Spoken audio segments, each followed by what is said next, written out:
Good morning, good afternoon, good evening. Jack, Conrad, 45 right now. We've got a quick episode this week. Just going to cover three matches. We've got Man United Leicester, Tottenham Palace, and Wolves home to Chelsea. Starting off, looking at our record so far 6-3, 5-4. Pretty close, early going, much like the table in the Premier League. Who knows what it means? Exactly, yeah. The big match this week is United at Leicester. United home to Leicester. These are three matches and like the mid-morning, mid-afternoon in the UK matches. We're going to lead in with United fans not being real happy. Manchester United, post a gorgeous photograph of Old Trafford, Theatre of Dreams, Fantastic. and promptly get hated on by their fan base. Gentlemen posts. the Glazers out is a real trend. They're not letting United off on this one. A lot of fan movements start, but a lot of them die pretty quickly. United fans are persistent with this one. They really are trying to make their voice heard. It's 14 years, 13 years? The poor admin for the Twitter account just makes a nice little tweet, and then all the fans are just hating on the team. I feel bad for him, honestly, most of all. One of the worst jobs to have right now. I have to imagine it's not much fun. I mean, this, Old Trafford, it sits on the train tracks in Manchester, and it backs up to the tracks, and this gentleman is taking a photograph of the backside of Old Trafford, which the backside of any building tends to not be all that attractive. That's where you put the dumpster, and all those kind of things. Exactly. But then the highlighting on the Old Trafford staff at one point was forced to cover their desks with pee sheets after urine leaks into the offices. It's just they're not a happy group of people. Too bad there's shite inside it. Can I say that? I guess I can. It says it there. Not so stunning squad. Stunning how bad our form is. So, but there are bright spots for United. I think Daniel James, great piece of business actually for Woodward, if in fact he was responsible for it. £15 million plus another $3 million in add-ons, and he's been fantastic. 4 and 6, goals in 6 matches, one for the English side. Yeah, he was a very high, like a prospect, a long-term kind of guy, and he's come in and he's done really well. He scored a goal for Wales. He's got multiple goals in the Premier League. I mean, and they're not tap-ins or anything. They're good solo goals, and you cannot ask for too much more, and exactly how you would have wanted. I think if you were a United fan, you wouldn't have been surprised if he had a bit of a slow start, but he has absolutely hit the ground running, and that's a good sign for United. When you have a lot of things to look down on, he is one of the things that are really positive for the club. 21 years old, bright future. Got his career started for the national team in the international break. Did pretty well. On the other side, Vardy has been fantastic under Rodgers. 14 matches, 14 goals, 12 scored, 2 assisted. Much better than he was under the previous regime. He's allowing him to play the way he plays. And he's fast, and he gets out and gets after it. Exactly. That's the way he wants to play. Under that title-winning year with Ranieri, the way he scored a lot of his goals was on the counterattack. He would get over behind the defense, and he was a fantastic one-on-one finisher. That's his game plan. He's quick, and he's composed on the ball. So I don't want to say he lacks build-up traits, but that's just not where he's strongest. He's strongest when you want to get on the counter, when you want to play deep, you want to play over the top. They're beginning to cater to those traits a bit more now, and it's only positive for both the manager because he's getting more out of his striker and Vardy himself. Because and they have a good. It looks like they have a good relationship. Yeah, exactly. Yeah, that's and how he's part of it. He's allowing him to play. Obviously, one of the big storylines here is Harry Maguire moving from Leicester to United in the off season for £80 million roughly. Once you add in whatever stuff kicks in. But the defense spending here is absolutely insane. Just flip to do the math, right? Nearly 5-1 outspend on the back line, United to Leicester. Yeah.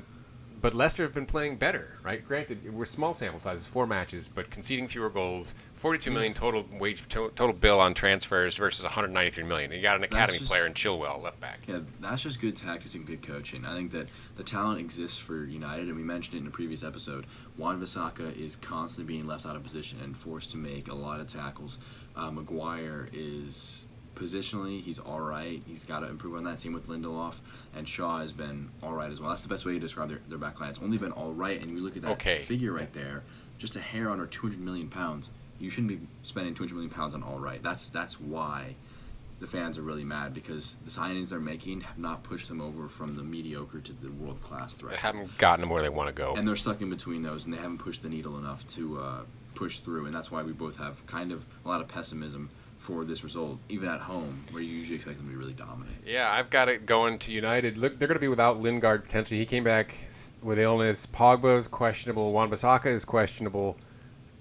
Rodgers looks to have a pretty clean injury situation. Leicester are looking to remain unbeaten after 5 matches for the first time, I think, maybe second time in 19 seasons. That's a PremierLeague.com stat. But I see them getting these points. It's important for them. They're above United in the table right now, and they're looking to solidify that position. I've got them in the top 6, and I think they can take all 3 points here. Yeah, I see more of a split here. I think the only thing stopping it is that it's at Old Trafford. If the venue was switched, 100% could see Leicester taking this match. Crystal Palace. United are, again, it's tough to say that United, but you have to imagine that they're going to step things up. There's going to be the pressure on them. The fans are keeping it on for sure. You have to imagine Solskjaer is going to be demanding a bit more of his players, and hopefully they learn from that Crystal Palace result. Even at home, it's not. Yes, Old Trafford is a dominant place to go, and it's a scary place for opposition teams, but it's only so scary if the team on the field is not capable of threatening you. Yep. And right now it isn't. They have to change that. Leicester have a lot of confidence right now. I'm 100%. hopeful for them. Speaking of Palace, we've got Spurs home to Palace at Tottenham Hotspur Stadium. This is a weird match because you've got Spurs sitting on 5 points in 9th place, and you've got Palace sitting in 4th place on 7 points. And 100%, you would have imagined those two would be flipped at this point in the season. If Palace, that a for top Palace. 4 team, right? And it's just been weird. I mean, they've had a lot stolen of- 6 points. They got that late winner that we just talked about against United at Old Trafford, and then they stole the points off of Villa with That that was controversial call at the end of the match. Yeah, that was a real robbery there. That should be 2 points less, in all honesty. But at the end of the day, you take the points where you can get them, and those are some highly valuable points. Those 4 points are the kinds of ones that separate you a bit. Make I don't your think season. Palace weren't relegation favorites or anything, but it makes you so much more comfortable when you can take 4 points where you maybe shouldn't have, in quotation marks. But overall, it's been phenomenal for them. No, it's sometimes the saying goes, better be lucky than good. Exactly. And on the other side of that, you have Spurs losing at home to Newcastle on a late non-call for a penalty, and then you have them, not getting the point against City when they get the VAR call in their way, Yeah. and very, very hit or miss, honestly. I think that they'll feel good in this match, though. I think that, especially with the Eriksson drama, we'll talk about that in a minute. They have a lot of things that they need to settle in their squad with. They made a lot of changes, and it's only going to improve things by getting more consistency and more chemistry built. And then the last 5 matches have been, low margin shutouts, clean sheets for Spurs. Palace have not been able to get any goals against them. I don't see them getting any goals in this one. I think you've got a slightly different view on it, but Yeah. you brought up Eriksson. I wish I could decide my future like in Football Manager. We expected this to kind of just quiet down after the European window closed back on September 2nd, and he clearly wants out. And I did not expect this. I thought he would just soldier on and play, and then either sign a pre-contract in January or get moved. Yeah, it's really interesting that he really wanted to move. Like, I didn't think it was going to be this much of a push from him to get out of the club. But at the end of the day, I mean, he really has wanted to get out of Spurs, and they're going to have to oblige eventually. But they still have his services for at least 6 more months, and that's the positive thing for them is you still have a bit more of one of the most creative players in the world on his day, but you haven't gotten him on his day in a while. And hopefully that can change against Palace. I don't think that they're going to need him necessarily, but with Lo Celso's out with an injury, it's going to be tough to see how they handle the lack of depth and the lack of consistency of Christian Eriksen as of right now. Yeah, they've got some challenges. I think, talk about Twitter admins, Football Manager, great response. Says, note to self, send Christian Eriksen a copy of Football Manager 20 on release day. It's great. So you mentioned Lo Celso out. Ndombele is a question. Eric Dyer, Ryan Sessegnon, Kyle Walker-Peters, they're all kind of training. Don't know if they're going to play. Davinson Sanchez is a question. Lo Celso out. Yeah, that's a lot of big names, honestly, that you're worried about, and that's not good for your squad at all. So we'll see. Palace looks clean at the moment. I've got it 3-0 to Spurs. Yet another clean sheet. Make it 6 in a row. Marginal difference for you, 3-1. Yeah, I think No questions here. I think Spurs are going to put goals past Palace. Their defense isn't good enough, but I think they'll challenge Spurs a little bit. They haven't looked dominant defensively at all. I think Zaha has the talent to do something. Overall, I think Palace have got a good shot at it. Yes, this would put Spurs back on top of them in the table and kind of return things to normalcy, if you will. Exactly, yeah. Final match of the week for us, the underperformers. You got Wolves and Chelsea at the Molineux, one of the places we had a chance to go and see on our festive football fixture trip back in the holiday time. What I love about the picture is it just showcases how much taller I am than you. And how bald I'm getting. I let my hair grow out a little bit.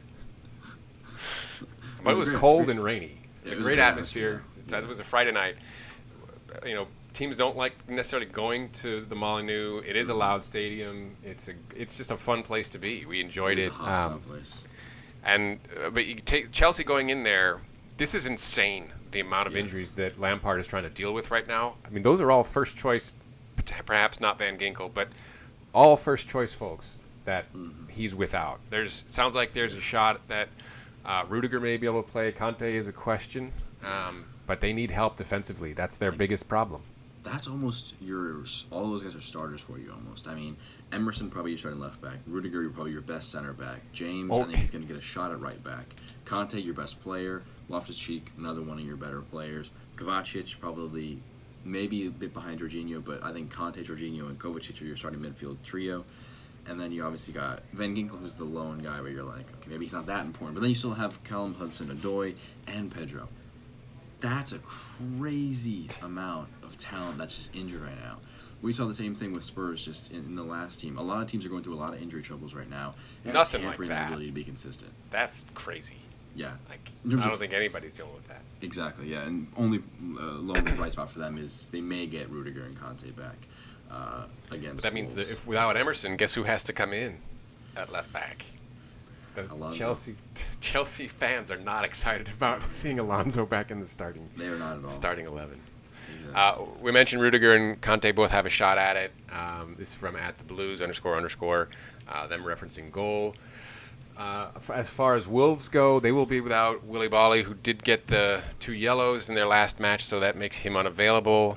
And then Darty, not sure whether he's going to play or not.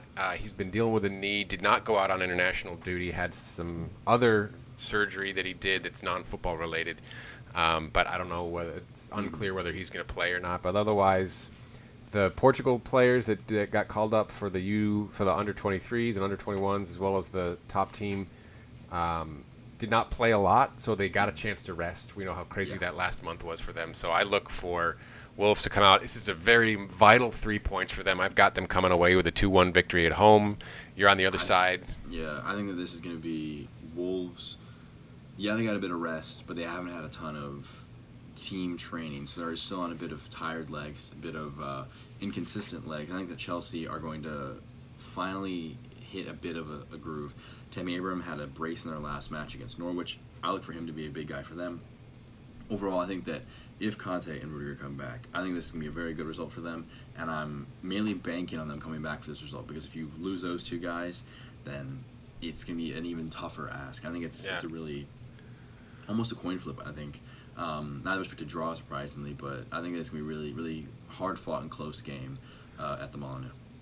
I mean, the crazy thing, we talk about the underperformers. We didn't necessarily talk about their points, but 3 points from 12 for Wolves and 5 for Chelsea. It puts them at 11th, and Wolves just 17th. Above the relegation scrap in 17th on 3 points. I don't expect that to continue, but this is a vital 3 points, and that I think it's more important for Wolves at this point than for Chelsea. I think.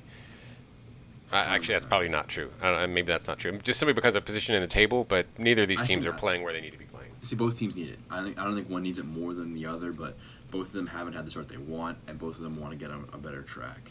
I mean, obviously, winless for Wolves so far, and Chelsea hit or miss as the season's gone forward. Well, that'll do it for us this week. For Jack, Conrad, this has been The Footy 5. Check us out on Twitter @The Footy 5. Like, comment, subscribe. As always, we appreciate it. Take care now.